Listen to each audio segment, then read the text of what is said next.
Hello guys, welcome back to my YouTube channel. Today we are going to learn about how to take MySQL database backup using PHP. This is the PHP script that we are using to take the MySQL database backup.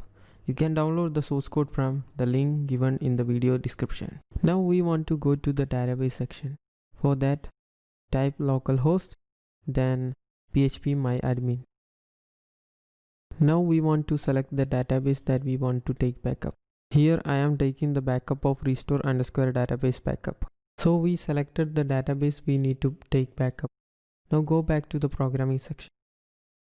Now we need to define the database. MySQL username is root and password will be empty for localhost, and MySQL host is localhost.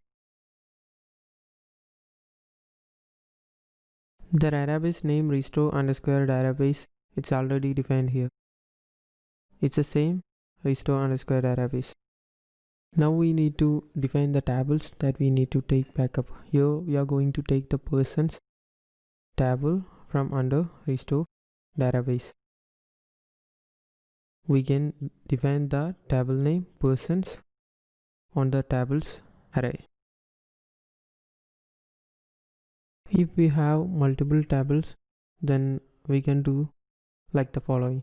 We can define the second table like this.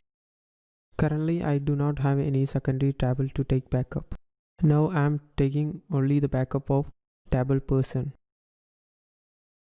Now we can execute this program by accessing the destination of this program folder, localhost,